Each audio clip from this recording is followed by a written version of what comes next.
Hi, I'm a middle-aged white woman, American. I had a job in Jeddah, Saudi Arabia in 2005-2006.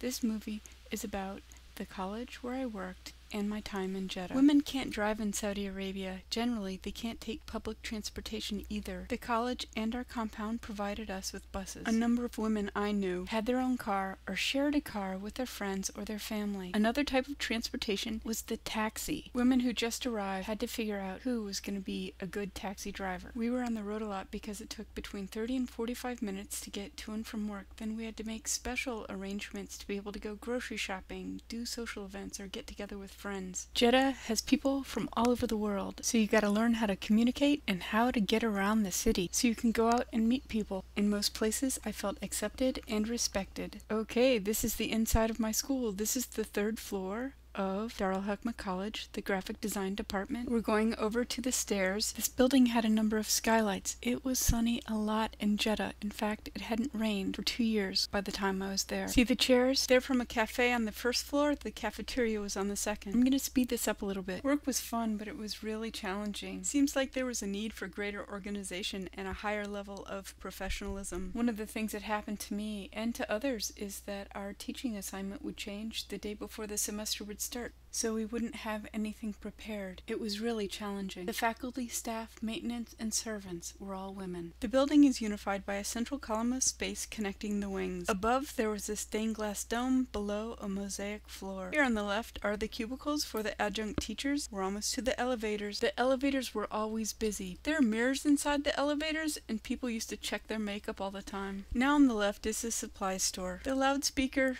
would announce when men would come to the building so we could cover up. Alright, there is the mosaic floor with a carpet and cushions set up for Ramadan. Ramadan is a holy holiday. Because of fasting during Ramadan, our academic schedule was modified. The hungry students didn't concentrate very well. We're on the second floor heading to the cafeteria, where you can see some chairs in the foreground. You can see a single family home across the street. It's a single family compound. It's hard to translate what family means in Saudi culture. Loyal, big, strong, connected, traditional. So that's across the street from the school. This is an election poster for one of the students. Notice the gun in the baby's hand. Okay, we're walking through. Here's another glimpse at the cafeteria so you can see where people ate, and then we're going on to a hallway. One of the things that you'd want to know about the students who came to school here is if they had completed their education before college in Saudi Arabia, in the last year before university, they might take 13, 14, 15 courses in one semester. That means most of their education was based on memorization. Many of the young people also had tutors. They weren't exactly free thinkers.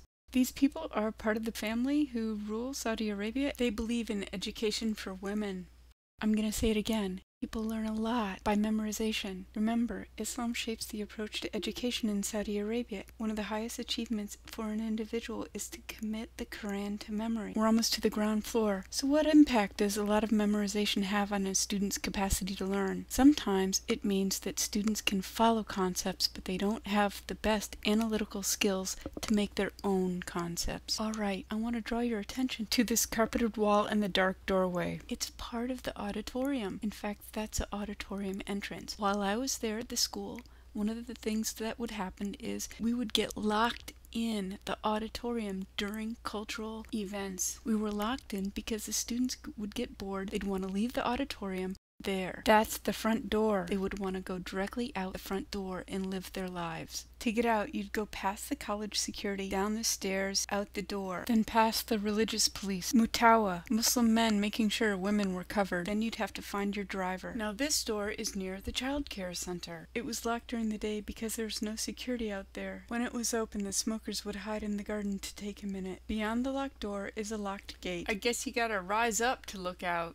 First you open the double pane inner window, then there are bars over all the windows, so you look out and see there's a construction zone kind of there, and then there's an elementary school just beyond that. Sometimes these middle places were where the expat workers live. Okay, let's check it out. Who is down there? Wow, it turns out it's a shop. So somebody's working, doing their thing. I always like people who are working with their hands. I wonder what they make. I wonder if they're using their time and energy skillfully. I wonder what they think about, what their experience is. Can you understand part of their human nature from their work? Curiosity is free! Looking east, directly east of Dar Al-Hekma College, is King Abdulaziz University. The Saudi kings give generously toward education. I was also told King Abdulaziz University is the place where the internet is filtered in the kingdom. Time to back away from the window. Here's the studio where I was teaching design classes. We had 15 to 25 students per class and taught 5 courses per semester. Through the glare in the inner courtyard, there are palm trees giving a sense of depth and growth.